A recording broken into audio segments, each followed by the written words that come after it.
Dia harus makin bertambah, ku harus makin berkurang. Salah satu artinya adalah kuasanya bertambah-tambah di dalam diri kita.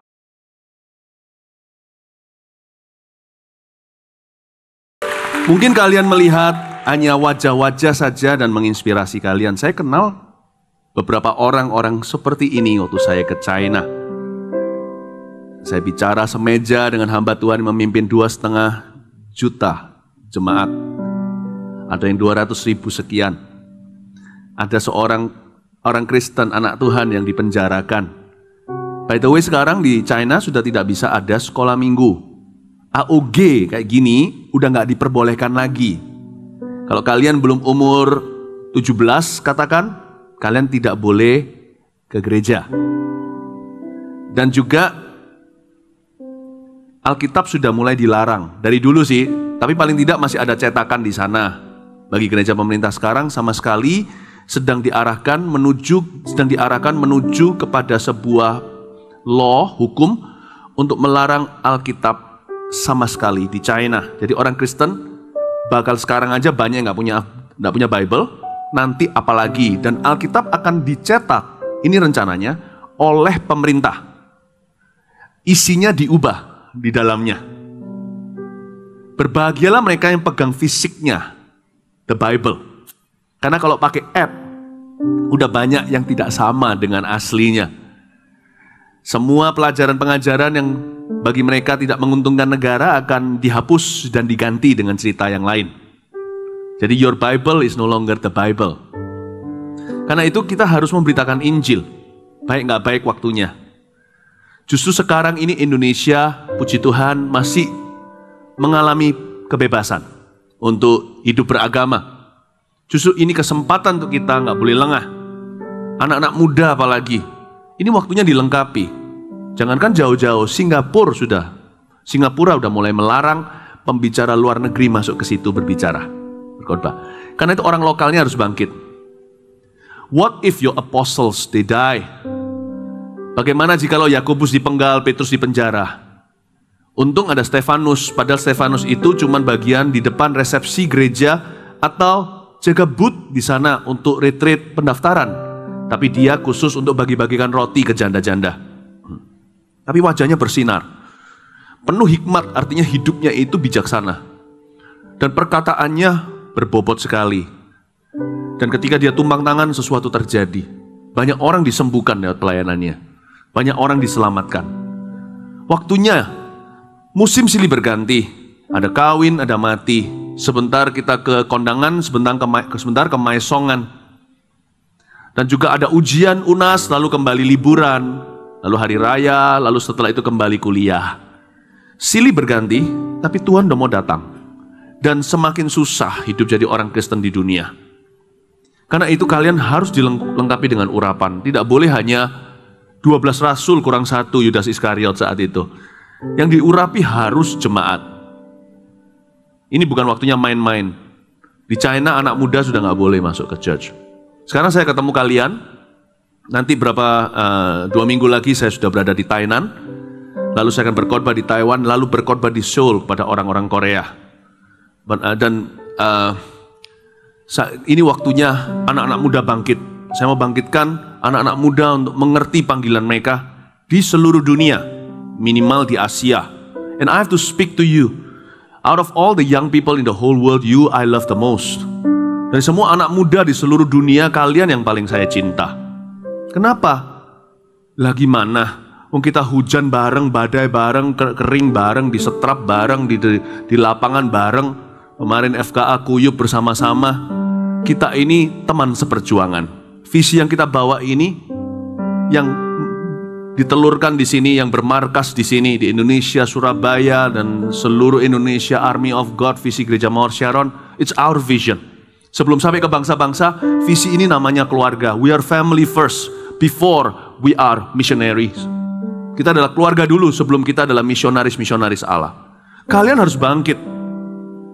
Kalian harus diurapi dan dipakai Tuhan. Karena itu firman yang saya mau sampaikan kalian hari ini berjudul Mutiara dan Tanda.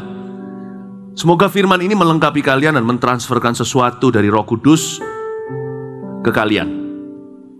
Ya, kita buka Markus 16 ayat yang ke-15 sampai 20. Markus 16 ayat 15 sampai 20. Kita baca bersama-sama ya. Oke? Kita bangkit berdiri, kita membacanya.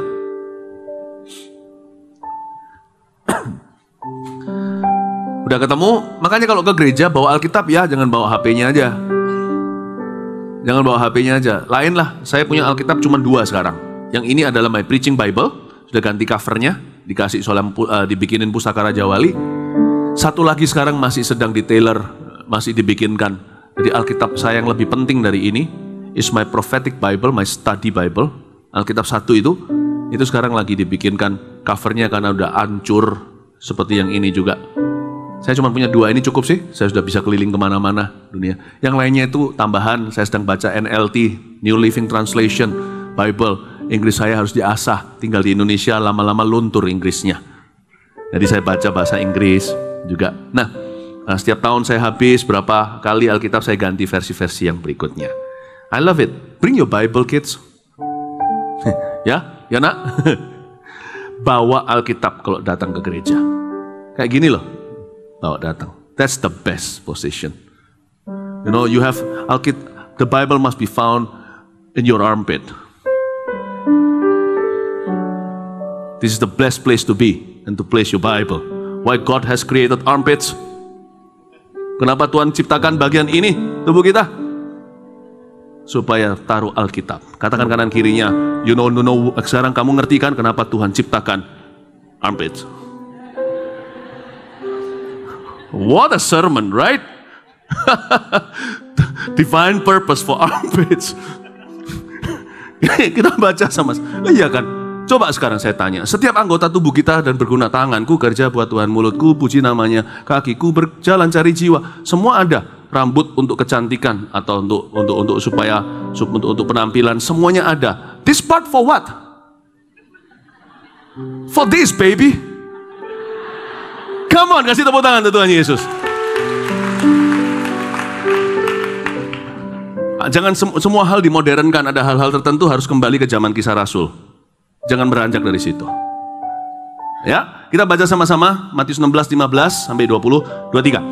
Lalu ia berkata kepada mereka, pergilah ke seluruh dunia, beritakanlah Injil kepada segala makhluk. Siapa yang percaya dan dibaptis akan diselamatkan, tapi siapa yang tidak percaya akan dihukum.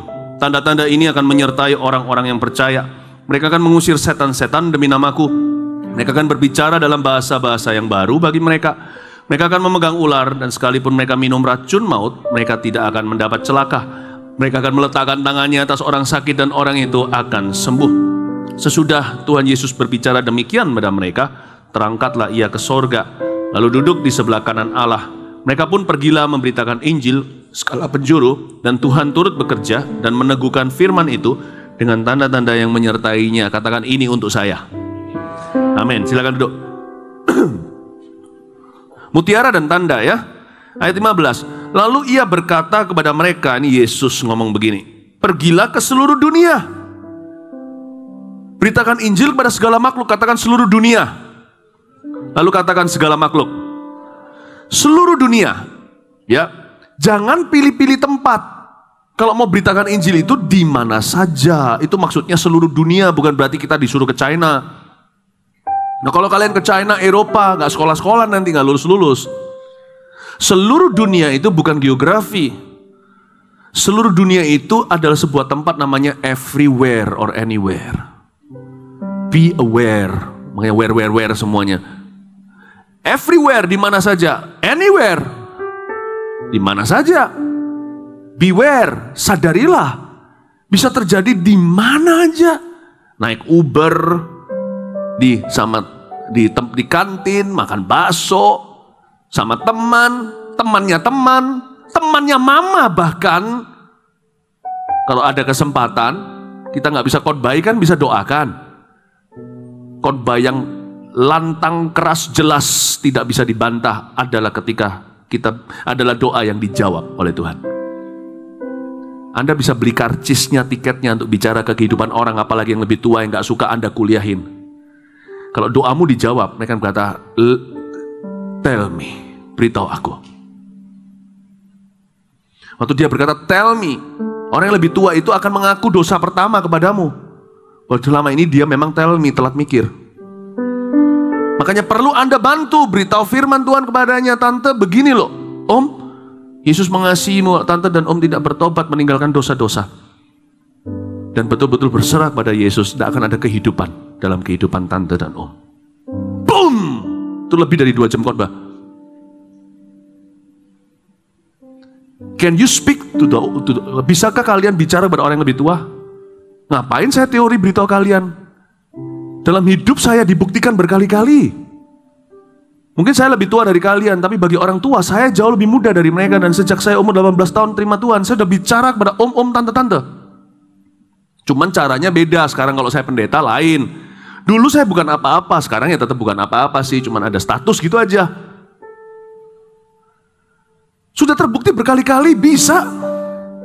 Kalau hati kita itu melayani penuh kasih, nggak bisa ditolak orang kok. Nah Tuhan yang kesaksian nanti, bukan kita. Yang dari sorga menjawab itu Tuhan. Dan itulah karcis kita. Bisa. Jadi Alkitab mengatakan pergi itu ke seluruh dunia. Di mana saja. Be ready to present the gospel. Siaplah untuk memberitakan Injil kepada siapa saja. Dan dikatakan segala makhluk. Katakan segala makhluk. Segala makhluk di sini jangan pilih-pilih orang.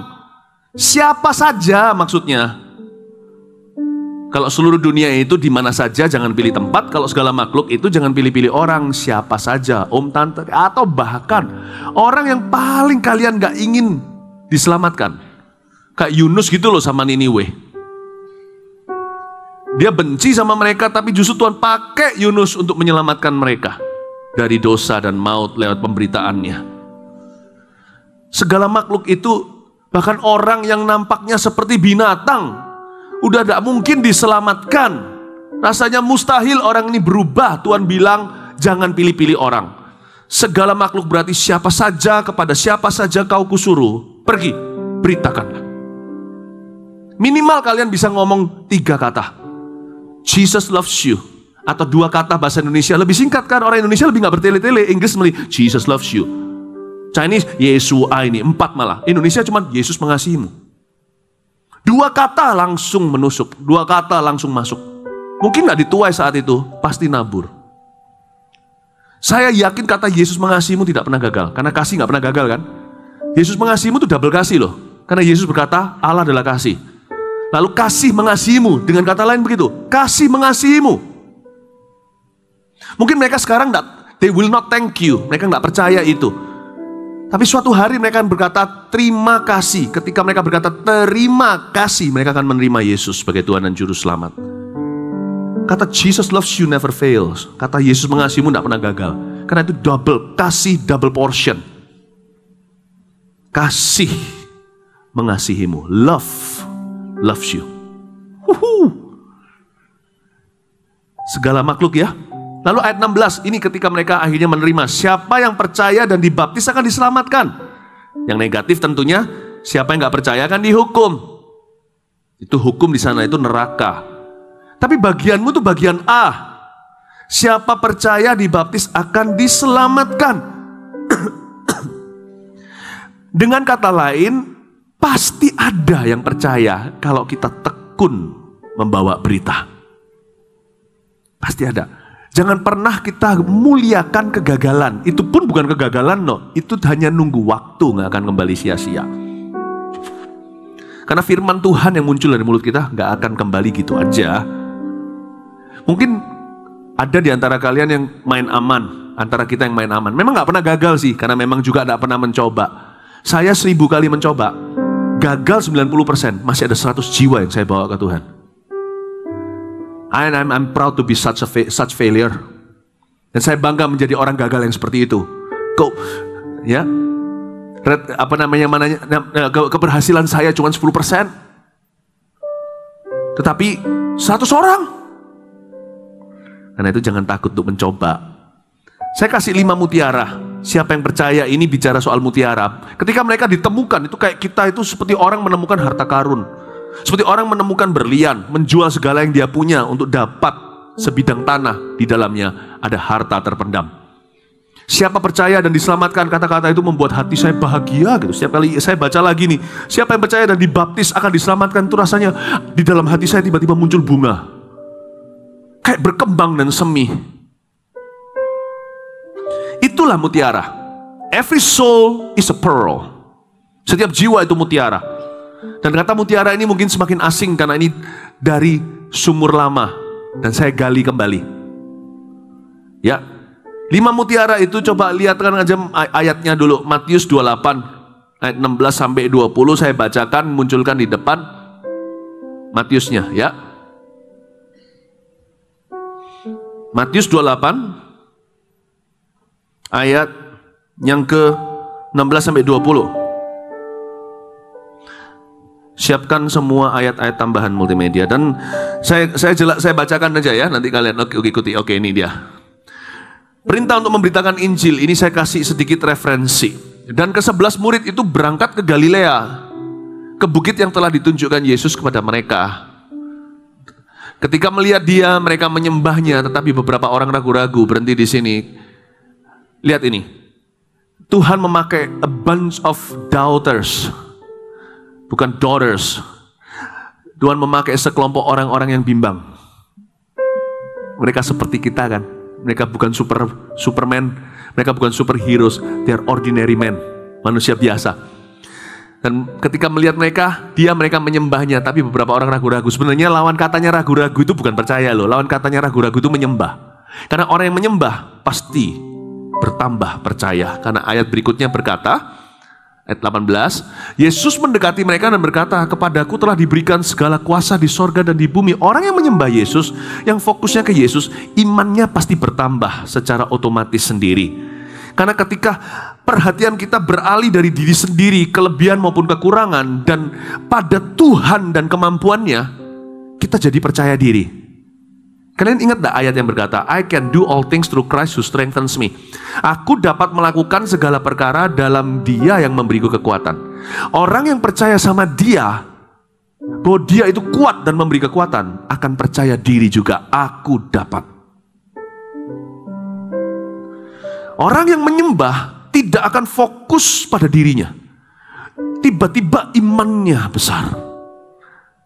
Karena itu jangan fokus ke perasaan kalian. Worship Jesus, not only in spirit, bukan cuma dalam roh, tapi dalam kebenaran. Artinya bukan cuma sekedar menyembah doang, tapi jadilah seperti yang kau sembah. Lakukan perintahnya. Kita lihat lagi ayat 19.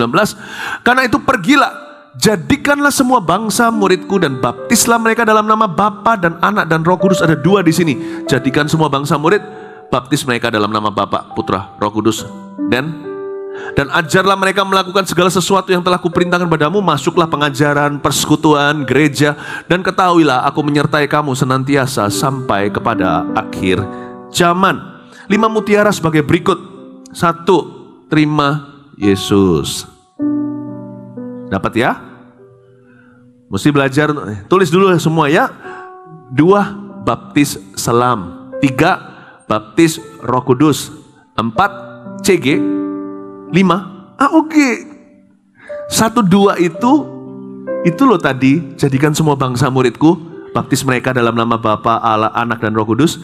3, 4, 5 ini bagian pengajaran, persekutuan dan gereja. Ya kan? Bicara tentang ajarlah mereka semua yang kuperintahkan kepadamu. Beritahu mereka janji-janjiku. Buat mereka bertumbuh. Ajak mereka ke gereja, persekutuan saudara seiman di CG. Lalu terakhir AOG, mereka jangan cuma bertemu di rumah, tapi di Serambi Salomo pula. Di perjanjian baru, di Kisah Para Rasul, Serambi Salomo adalah auditorium, ballroom, bait, belum ada lonceng gereja karena belum ada gedung gereja saat itu. Mereka menemukan tempat-tempat besar untuk berkumpul bersama, unity dari rumah-rumah, sementara mereka belum tersebar kemana-mana karena aniaya.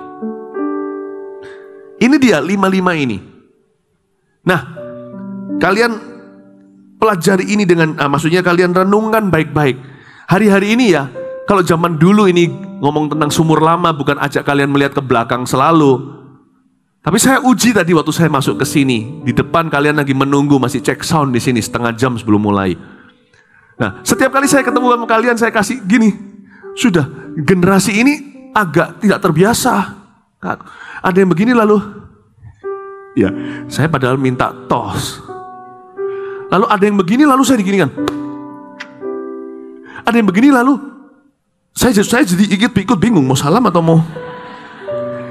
Nah, youth pada zaman sebelum kalian, itu mereka semua masuk itu begini semuanya, tos, karena itu ada artinya. Tidak ada artinya. Mereka setiap kali tos itu seperti ada suatu perjanjian yang tidak tertulis dan terkatakan. Hey, salam mutiara. I'm here for this 5. I know my calling. Jadi mereka masuk itu bahkan gak salaman. Youth sebelum kalian itu mereka tos-tosan. Tos, high five. Kadang-kadang tuh high five gini. Tangan kanannya 5 mutiara, tangan kirinya 5 tanda. Jadi kadang-kadang mereka plak. Wih, tos. Di situ keluar kata welcome home. Kalian mau tahu kata welcome home itu dari mana? Dari youth. Ya, gereja Mawar Sharon. Welcome home. Itu gitu. Karena kita celebrate merayakan mutiara. Karena itu habis ini ingat ya. Tangan kanan kalian adalah 5 mutiara. 1, 2, 3, 4. Tangan kiri kalian 5 tanda. Sebentar lagi saya ajarkan. Cirolo Patmo. Lihat sama kanan kirinya. Tos dong. There we go. Setiap kali dengar suara plek, tangan bersentuhan dan berbenturan, kita ingatkan bahwa kita di sini untuk mutiara Tuhan. Kasih tepuk tangan tuh Tuhan. Nih, there we go. Kalian begini juga tepukan 5 tanda, kawinkan dengan 5 mutiara, bukan? Amin. Betul. Youth zaman dulu, kalau tepuk tangan nggak begini. Mereka tepuk tangan gini. Ya, begitu loh. Ini DNA kita, katakan ini DNA kita. Ya, tapi bisa nggak ya aku datang cuman CG bukan AOG? Saya tadi ini pergi ke ulang tahun, ketemu dengan TL-nya, tim leadernya Pro M, ya, dan orang-orangnya, ya. Lalu tim leaders itu bagi kalian yang mungkin ini kan akan di YouTube atau apa kan, kalian supaya jangan bingung, itu term kami untuk wakil-wakil gembala.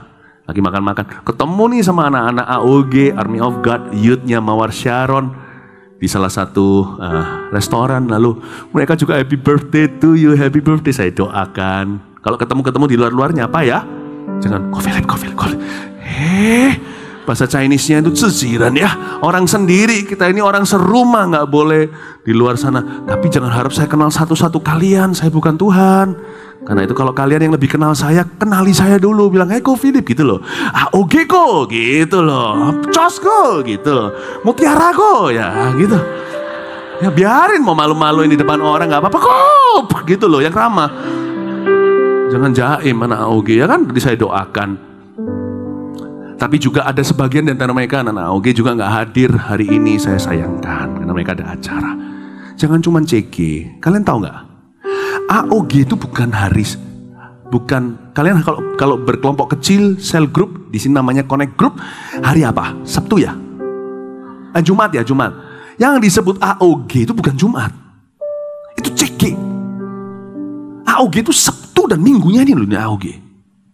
Ya memang itu status kita, aku AOGers. Tapi CG-nya AOG, CG itu adalah unit terkecilnya, molekul-molekulnya membuat kita itu jadi satu. Tapi yang namanya cetusan visi secara besar seperti shofar, itu AOG, Army of God, itu Sabtu dan Minggunya. Don't skip, jangan lewatkan.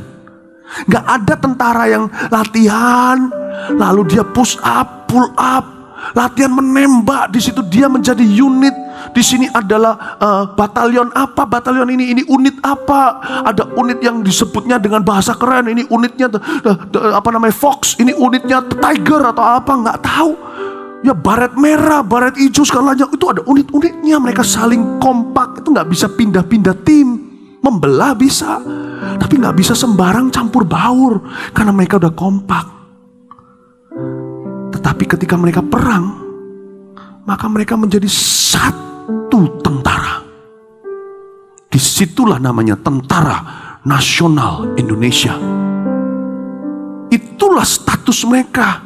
Baik mereka Kopassus, KKO, mereka marinir, mereka angkatan darat, angkatan udara, bagian jet tempur, atau mereka bagian penyelam, atau mereka bagian medis. Yang membuat mereka adalah TNI. Adalah ketika shofar, ketika ada trompet berbunyi, negara membutuhkanmu, mereka datang. Gak ada yang berkata, enggak lah, aku cuman ini aja di timku, tapi ini enggak usah. Yang membuat mereka TNI adalah ketika dipanggil, baret warna apapun, mereka hanyalah Tentara Nasional Indonesia. Mau cek nomor berapa, apa wilayah mana, di bawah jembatan mana? Jembatan, enggak ya. Di rumah mana, dimanapun juga. Dari kampus apa, wilayah barat, utara, selatan, timur, atau tengah-tengah. Whatever it is. Army of God adalah ketika kita bersama-sama datang dan mencetuskan we are one. Don't skip, jangan lewatkan. Ketika panggilan terbesar setiap minggu, Sabtu Minggu ini kita bertemu. Apapun terjadi, mendingan teman-teman ulang tahun, gak ada yang datang, happy birthday to me, happy birthday. Makanya ulang tahun jangan Sabtu dan Minggu. Mana bisa milih ya kan? Ya mundurkan ke Senin atau apa, mundurkan ke Jumat atau gimana, atau ke Kamis atau seperti apa. Sabtu Minggu jam ini harganya sudah fix, gak bisa negosiasi, gak bisa ditawar. I am the army of God. Kasih tepuk tangan Tuhan. Oke? Ya, paham ini, nangkep ya? Oke, 5 tanda, ayo kita lihat sekarang tanda-tandanya ayat 17. Tanda-tanda ini akan menyertai orang yang percaya. Angkat tangannya. 1 ini ya. Mereka akan mengusir setan-setan demi namaku. Yang kedua ini mereka akan berbicara dalam bahasa yang baru bagi mereka. Ya kita semua tahu itu bahasa lidah. 3, mereka memegang ular. Lalu keempat, sekalipun mereka minum racun maut, mereka tidak akan mendapat celaka. 5, mereka akan meletakkan tangannya atas orang sakit dan orang itu akan sembuh. 5 tanda, tulis. Ini adalah jari jemari kiri. 1, mengusir setan. Mengusir setan. Kita lihat sekarang ayatnya, mengusir setan itu seperti apa. Kisah Para Rasul 16 ayat 16-18 munculkan dengan cepat aja, selalu muncul di depan sini. Pada suatu kali ketika kami pergi ke tempat sembayang itu, kami bertemu dengan seorang hamba perempuan yang mempunyai roh tenung. Kami ini siapa ya? Kami ini Lukas, Dokter Lukas yang menulis, penulisnya Kisah Para Rasul dan menjelaskan tim misi mereka, yaitu dia beserta Rasul Paulus. Kami bertemu dengan seorang hamba perempuan yang punya roh tenung. Ini perdukunan zaman itu. Dengan tenung-tenungannya, tuan-tuannya memperoleh penghasilan besar lewat okultisme tentunya. Ayat berikutnya, ia mengikuti Paulus dan kami dari belakang. Sambil berseru katanya, orang-orang ini adalah hamba Allah yang maha tinggi. Mereka memberitakan kepadamu jalan kepada keselamatan. Wow, iblis promosi hamba Tuhan. Kelihatannya bagus ya. Actually it's bad. Kita lihat lanjut ayat 18. Hal itu dilakukannya beberapa hari lamanya. Tetapi ketika Paulus tidak tahan lagi akan gangguan itu, ia berpaling dan berkata kepada roh itu. Paulus biarkan itu beberapa hari. Karena Paulus pun masih belajar. Rasul pun tidak sempurna. Dia belajar gimana handle situasi ini ya. Kok dia nggak srek ya? Padahal berita yang disampaikan benar. Akhirnya Paulus sadar ini nggak baik loh. Demi nama Yesus Kristus aku menyuruh engkau keluar dari perempuan ini. Seketika itu juga keluarlah roh itu. Terus sudah ya. Nah, ini orang ada pakai okultisme, lalu setannya promosikan Paulus. Kayaknya bagus, tapi sebenarnya enggak. Karena justru bahaya. Nanti kalau sukses KKR itu, maka nanti setan akan mencuri kemuliaan dan berkata, jadi orang bisa bisa memberikan kesan bahwa Roh Kudus dan roh jahat itu bekerja sama. Cuman inilah cuman dari perguruan yang beda. Setan itu suka untuk dompleng. Di sosial media juga banyak yang begitu. Baik itu lagu, acara, cuplikan atau apa, langsung diambil mentah-mentah, lalu dikasih teks mereka, lalu mereka bicara padahal mereka beda sama kita. Kalau kita nggak hati-hati itu bisa terjadi. Itu justru bahaya sih. Itu membuat persepsi orang-orang yang nggak ngerti, yang gullible, orang-orang yang innocent, orang-orang yang masih polos, nggak paham jalan Tuhan, mengira bahwa Tuhan itu sama setan kong kali kong. Ya kan, kalau saya sekarang datang, saya mau KKR, lalu ada seorang seperti ini, okultik begini datang lalu beritahu, iya loh Pak Philip itu bagus, datang. Kalau ada orang kayak begitu, berapa hari bagus kemana-mana di sekeliling saya, bagus itu KKR FKA, kamu harus datang segalanya. Nanti kalau orang datang, disuruh setan datangnya. Mana bisa diusir kalau gitu, kalau dia yang nyuruh. Lalu setelah orang-orang jadi mikir, loh apa hubungannya ya Pastor Philip sama orang okultisme itu? Kok dipromokan begitu? Kalau ada yang begitu, saya nggak tahan. Saya menoleh, kata, apa hubunganku sama kamu? Apa hubungan Tuhanku dengan kuasa jahatmu? Keluar dari orang itu, jadi pasien dia. Bukan jadi promotor saya. Nangkep kenapa? Beritanya bagus, inilah hamba Allah yang maha tinggi. Daripada kalah, mendingan mencuri kemuliaannya. Toh jelas-jelas dia akan diusir. Daripada gitu, kita kerjasama yuk. 50-50, nggak mau? 70-30, nggak mau? Ya 90-10 ya. Aku nggak mau hubungan dengan kamu. Apa urusan gelap dan terang, keluar dalam nama Yesus. Musir setan. Dari sini kita tahu, luar biasa. Paulus punya otoritas orang percaya. Come on! In Jesus' name. Okultisme pun dipatahkan. Itu tanda pertama. Kita beda dengan kuasa gelap, dan kuasa gelap tunduk sama kita. 2. Di sini bicara dalam bahasa baru kan? Mentransferkan Roh Kudus, Kisah Rasul 19 ayat 1-7 bunyinya gini. Gak cuma bahasa lidah ya, mentransferkan Roh Kudus. Ketika Apolos masih di Korintus, Paulus sudah menjelajah daerah-daerah pedalaman dan tiba di Efesus. Di situ didapatinya beberapa orang murid. Katanya kepada mereka, sudahkah kamu menerima Roh Kudus ketika kamu menjadi percaya? Akan tetapi mereka menjawab dia, belum.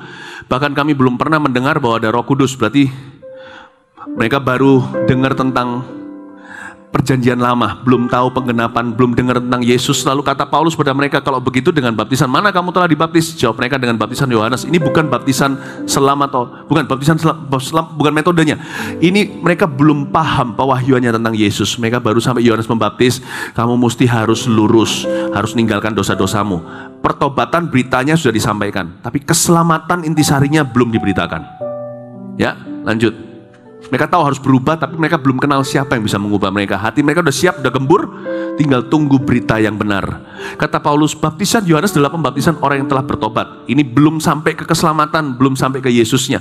Dan ia berkata kepada orang banyak bahwa mereka harus percaya kepada Dia, D huruf besar, yang datang kemudian daripadanya, yaitu Yesus. Baru Yesus diberitakan. Jadi baptisan mereka itu seperti sekedar penyerahan anak, belum ngerti dan mengenal siapa Yesus. Kita lihat berikutnya, ketika mereka mendengar hal itu, mereka memberi diri mereka dibaptis dalam nama Tuhan Yesus. Dibaptis kan? Di kolam kan? Kayak di FKA kemarin juga, di Festival Kuasa Allah. Dan ketika Paulus menumpangkan tangan di atas mereka, lihat itu, ketika Paulus menumpangkan tangan di atas mereka, turunlah Roh Kudus.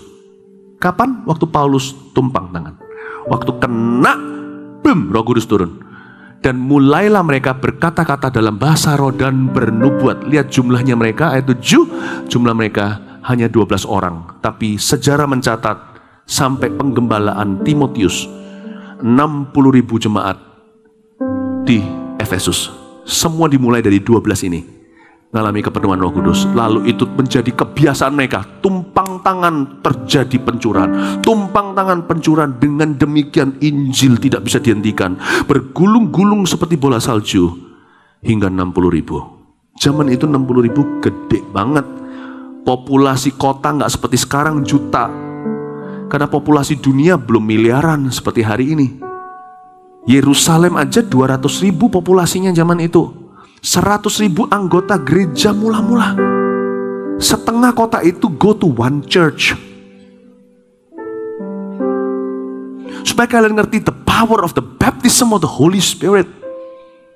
Mentransferkan Roh Kudus. Siapa yang kemarin di Festival Kuasa Allah berbahasa roh untuk pertama kali dan terima bahasa lidah? Angkat tangannya. Yang barusan kemarin waktu di FKA didoakan, lalu kalian kepenuhan Roh Kudus dan berbicara bahasa roh. Angkat tangannya, angkat tangan, saya mau lihat. Angkat yang tinggi dong, yang bangga dong. Nah, itu dia, lihat. Kasih tepuk tangan untuk Tuhan. That's power. Jangan berhenti di kalian. Transferkan. Saya dibaptiskan dalam kuasa Roh Kudus tahun 95. Nggak langsung, malah tahun 92 saya bertobat, terima Tuhan. Tapi sejak hari itu hingga hari ini, 20 tahun sekian, 23 tepatnya, baptisan Roh Kudus kaya di hidupku. Caranya gimana kita melimpah ruah? Kalau kita transferkan. Berikan cuma-cuma. Yang kau terima dengan cuma-cuma, kau akan menerima lebih banyak lagi daripada sebelumnya. Transferkan, doakan. Injil tidak boleh berhenti di kamu. Roh Kudus tidak boleh berhenti di kalian. Tidak boleh berhenti di kita. The Holy Spirit must not stop in us. We must not stop His work. Kita tidak boleh menghentikan pekerjaannya. It has to continue through you and me. Itu harus lanjut, bersambung, berseri melalui dirimu dan diriku. Yang ketiga, menaklukkan orang kuat. Memegang ular di sini maksudnya menaklukkan orang kuat. Ular itu kalau sampai bisa dipegang, itu berarti udah takluk. Kalau kita nggak mati, kalau dipegang kita dipatuk, ya namanya mati. Tapi kalau kita sudah bisa pegang ekornya biasanya, lalu sudah kalau dipegang kepalanya gini, dia sudah takluk. Menaklukkan orang kuat. Itu salah satu tanda orang-orang yang mau memberitakan Injil. Kisah Rasul 13 ayat 4-12 bunyinya. Oleh karena disuruh Roh Kudus, ingat ya, ayat ini jangan dipakai harafiah, memegang ular lalu cari ular terdekat pergi ke Bonbin. Saya ajari anak-anak saya, kalian kelihatan ular, lari, pergi, maksudnya jangan deketin. Tapi ini ular yang bukan kita cari masalah, tapi yang cari masalah sama kita. Lihat ya kuncinya di ayat 4, disuruh Roh Kudus. Jangan main-main dengan coba-coba. Ini bukan ular beneran, kadang-kadang ini bicara tentang roh jahat. Kalian tidak usah pergi kemana-mana coba cari-cari setan, pergi ke kuburan. Emangnya kalau setan diusir di situ mau kemana? Toh nggak ada, orang-orang di sana semua jadi mayat, udah di akhirat. Kalian mau usir itu nggak ada gunanya, nggak ada perubahan hidup di situ. Malah kalian usir dari kuburan, dia mampir ke rumahmu. Dan setan kan nggak bisa mati. Kita usir dia harus pergi kemana? Kecuali kalian lihat 1000 babi. Nggak perlu. Tapi kalau kita disuruh Roh Kudus untuk membebaskan tawanan, atau kita masuk ke sebuah kampus atau sekolah, pasti ketemu dengan ular-ular ini. Dan ini bukan orang. Bisa jadi akan ada orang yang dipakainya, tapi kita akan mempunyai kuasa dan tanda. Salah satu tanda orang percaya yang memberitakan Injil adalah menaklukkan orang kuat setempat. Barnabas dan Saulus berangkat ke Seleukia, dan dari situ mereka berlayar ke Siprus. Lanjutkan. Setiba di Salamis mereka memberitakan firman Allah di dalam rumah-rumah ibadat orang Yahudi, dan Yohanes menyertai mereka sebagai pembantu mereka. Ini Yohanes yang menulis kitab Markus, namanya John Mark. Ayat 6 terus ya, jangan berhenti kalau kecuali saya suruh berhenti. Mereka mengelilingi seluruh pulau itu sampai ke Pafos. Di situ mereka bertemu dengan seorang Yahudi bernama Bar Yesus. Ia seorang tukang sihir dan nabi palsu, orang kuat di tempat itu. Ia adalah kawan gubernur pulau itu, Sergius Paulus, yang adalah orang cerdas, orang cendekiawan. Gubernur itu memanggil Barnabas dan Saulus karena ia ingin mendengar firman Allah. Jadi ada haus dan lapar akan kebenaran Allah. Next, tapi Elimas, demikianlah namanya dalam bahasa Yunani, tukang sihir itu, menghalang-halangi mereka. Tugas orang kuat setempat adalah menghalangi pemberitaan Injil. Dan kalau ada wacana jiwa-jiwa akan dimenangkan lewat sebuah ministry, maka akan muncul orang-orang kuat yang sudah ada di situ untuk menghentikan move tersebut. Bisa jadi kedoknya macam-macam, kita nggak tahu, tapi kita harus waspada, kita harus berdoa, puasa. Tukang sihir itu menghalang-halangi mereka dan berusaha membelokkan gubernur itu dari imannya. Namun demikian, Saulus yang juga disebut Paulus, yang penuh dengan Roh Kudus, memegang ular itu kita harus penuh dengan anti ularnya. Tidak ada anti ular yang lain selain anak domba Allah. Menatap dia, lalu Hanan berkata, hai anak iblis, engkau penuh dengan rupa-rupa tipu muslihat dan kejahatan, musuh segala kebenaran. Tidakkah engkau akan berhenti membelokkan jalan Tuhan yang lurus itu? Sekarang lihatlah, tangan Tuhan datang menimpa engkau, dan engkau menjadi buta. Berapa hari lamanya engkau tidak dapat melihat matahari. Dan seketika itu juga orang itu merasa diliputi kabut dan gelap, dan sambil meraba-raba ia harus mencari orang untuk menuntun dia. Melihat apa yang telah terjadi itu, percayalah gubernur itu, ia takjub oleh ajaran Tuhan. Paulus ada perannya. dia exercise, dia praktekkan imannya dalam bentuk kata-kata, perintah, dan doa puasa sebelumnya tentunya. Dan dia tidak takut dan gentar. Malah justru dia tidak mau dihentikan, malah dia justru melaju-maju dan memberitakan kuasa Tuhan, dan Tuhan sertai. Ya. Lalu setelah itu kita minum racun maut, tidak akan celaka. Yang keempat, menerima perlindungan. Kisah Rasul 28 ayat 1-6 justru cerita tentang ular, bunyinya demikian. Setelah kami tiba dengan selamat di pantai, barulah kami tahu bahwa daratan itu adalah Pulau Malta. Malta ini di daerah Italia situ ya. Dari situ anjing Maltese, kalian tahu saya punya satu di rumah itu dari pulau itu, by the way, Malta. Penduduk pulau itu sangat ramah terhadap kami. Mereka menyalakan api besar dan mengajak kami semua ke situ karena telah mulai hujan dan hawanya dingin. Oke, terus, ketika Paulus memungut seberkas ranting-ranting dan meletakkannya di atas api, keluarlah seekor ular bludak. Karena panasnya api itu lalu menggigit tangannya.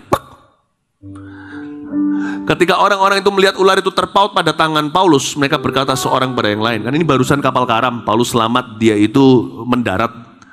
Orang ini sudah pasti seorang pembunuh lah, sebab meskipun dia telah luput dari laut, ia tidak dibiarkan hidup oleh Dewi Keadilan. Tapi Paulus mengibaskan ular itu ke dalam api, dan ia sama sekali tidak menderita sesuatu. Namun mereka menyangka bahwa ia akan bengkak atau akan mati rebah seketika itu juga. Tapi sudah lama menanti-nanti, mereka melihat bahwa tidak ada apa-apa yang terjadi padanya. Maka sebaliknya mereka berpendapat bahwa ia seorang dewa, mengalami perlindungan. Kalian jangan takut, Tuhan akan lindungi. Jangankan kalian, Tuhan juga lindungi apapun yang melekat di tubuhmu. Festival Kuasa Allah hari ke-1, teman-teman dari sound, baik yang di sini maupun vendor maupun yang dari luar yang live streaming yang bidangnya itu pada terkejut. Mikrofon yang sekarang ada di mulut saya ini sekarang, yang ini kan? Ini bahasa kuyup dan semua orang sound tahu. Mikrofon seperti ini sensitif sekali, apalagi ada sponnya gini kalau kena air, padahal saya digerujuk hujan sama kalian. Pasti mati. Paling enggak kresek-kresek, hari itu enggak. Teman-teman bilang, wah kok bisa ya? Nggak mungkin itu. Mungkin vendor yang nggak kenal Tuhan pun akan komentar juga yang sama. Nggak mungkin. Ini mikrofon yang saya pakai ini sekarang. Harusnya sudah meninggal dunia. Rest in peace ya. Mikrofon ini harusnya sudah di kuburan. Saya bilang dengan tenang, pada hari itu di FKA. Karena saya memberitakan Injil siapa? Karena saya taat berbicara dan melakukan firman-Nya. No death was found anywhere near my body or on my body. Tidak ada tanda kematian di tubuh saya maupun di sekelilingnya. Bukan racun maut hari itu, tapi hujan yang bisa membuat mikrofon ini, headset ini maut. Kalian bisa dengar saya dengan jelas gak hari pertama? Haleluya. Ada yang sakit?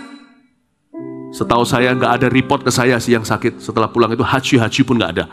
Malah merindukan kapan hujan lagi. Cari masalah. Kita akan menerima perlindungan, bukan hanya individual, tapi secara korporat sebagai gereja kita dilindungi demikian rupa. Tahukah kalian? God will protect us kalau kita ditemukan berada di poros kehendak Allah. Yang terakhir, menyembuhkan penyakit. Kisah Rasul 28 ayat 7-10 bunyinya begini. Tidak jauh dari tempat itu ada tanah milik gubernur pulau itu. Ini lanjutan tadi. Gubernur itu namanya Publius. Ia menyambut kami dan menjamu kami dengan ramahnya selama 3 hari. Ketika itu ayah Publius terbaring karena sakit demam dan disentri. Ini mungkin muntaber atau nggak tahu flu apa yang zaman itu belum ditemukan namanya. Paulus masuk ke kamarnya. Ia berdoa serta menumpangkan tangan ke atasnya dan menyembuhkan dia. Alkitab kok berani berkata Paulus yang menyembuhkan ya? Dia sudah diberikan oleh Tuhan kuasa. Tuhan yang menyembuhkan, tapi Paulus yang menyembuhkan. Karena Tuhan suruh dia menyembuhkan. Sesudah peristiwa itu datanglah juga orang-orang sakit lain dari pulau itu dan mereka pun disembuhkan juga. Mereka sangat menghormati kami. Ketika kami bertolak, mereka menyediakan segala sesuatu yang kami perlukan. Ayat berikutnya, pasal 19 ayat 11 dan 12 saya tambahkan tentang menyembuhkan penyakit. Bunyinya begini. Oleh Paulus, Allah mengadakan mujizat-mujizat yang luar biasa. Bahkan orang membawa sapu tangan atau kain yang pernah dipakai oleh Paulus. Nggak tentu sapu tangan loh, bisa baju, bisa apapun kain. Dan meletakkannya atas orang-orang sakit, maka lenyaplah penyakit mereka dan keluarlah roh-roh jahat. Ini yang saya sebut from tumpang tangan to sapu tangan. Menyembuhkan penyakit itu kalau kita terus doa, bukan cuma FKA setelah Festival Kuasa Allah, kita rajin di CG, connect group kelompok kecil kita maupun remember, di mana saja dan pada siapa saja, maka urapan kita akan meningkat. Ternyata satu hal yang saya temukan, kebenaran tentang from tumpang tangan to sapu tangan adalah the anointing can increase.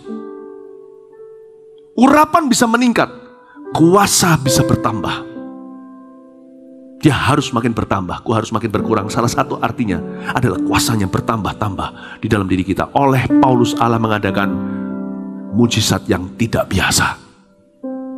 Kain yang kena ke dia aja. Ini bukan sok-sokan. Bukan Paulus yang ambil sapu tangan lempar ke tubuh orang. Itu demonstrasi yang tidak perlu menurut saya. Paulus bahkan tidak tahu sapu tangannya siapa yang curi. Sapu tangan dikibas. Apa lagunya gimana? Tahu lagu yang kecil di apa? Sapu tangan diapain? Dikibas. Nggak tahu ya lagu itu ya.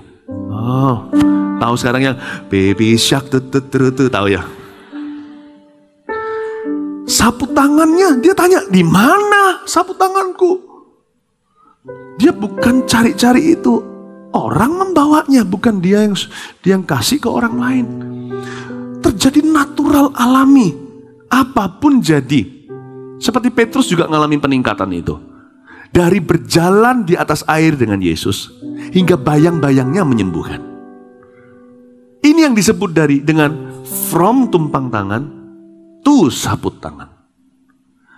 The anointing can increase. Saya punya pertanyaan sama kalian. 5 tanda tadi saya ulangi.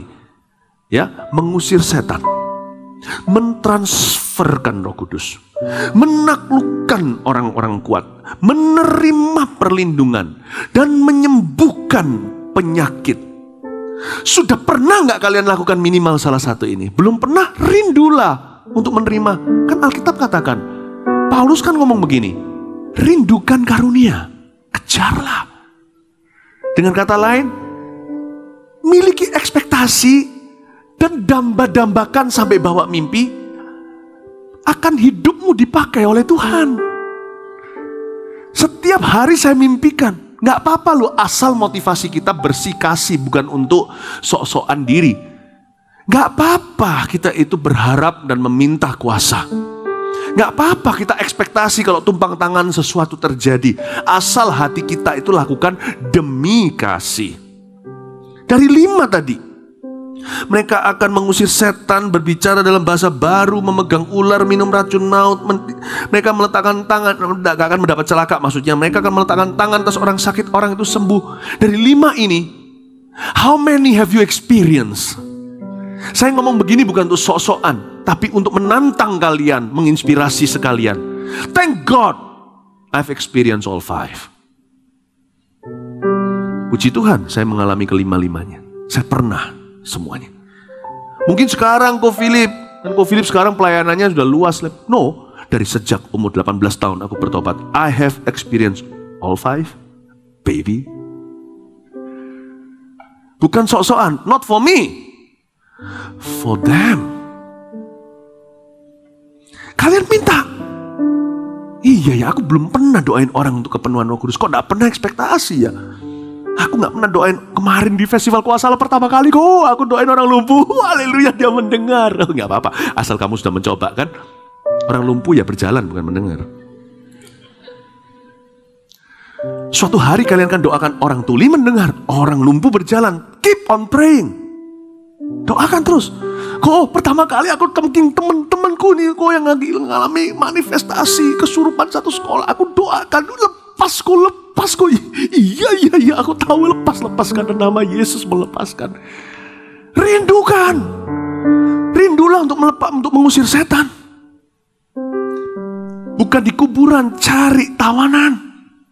Rindulah untuk baptiskan, bukan kita sih, tapi tumpang tangan Roh Kudus turun, dia dibaptis dalam Roh Kudus.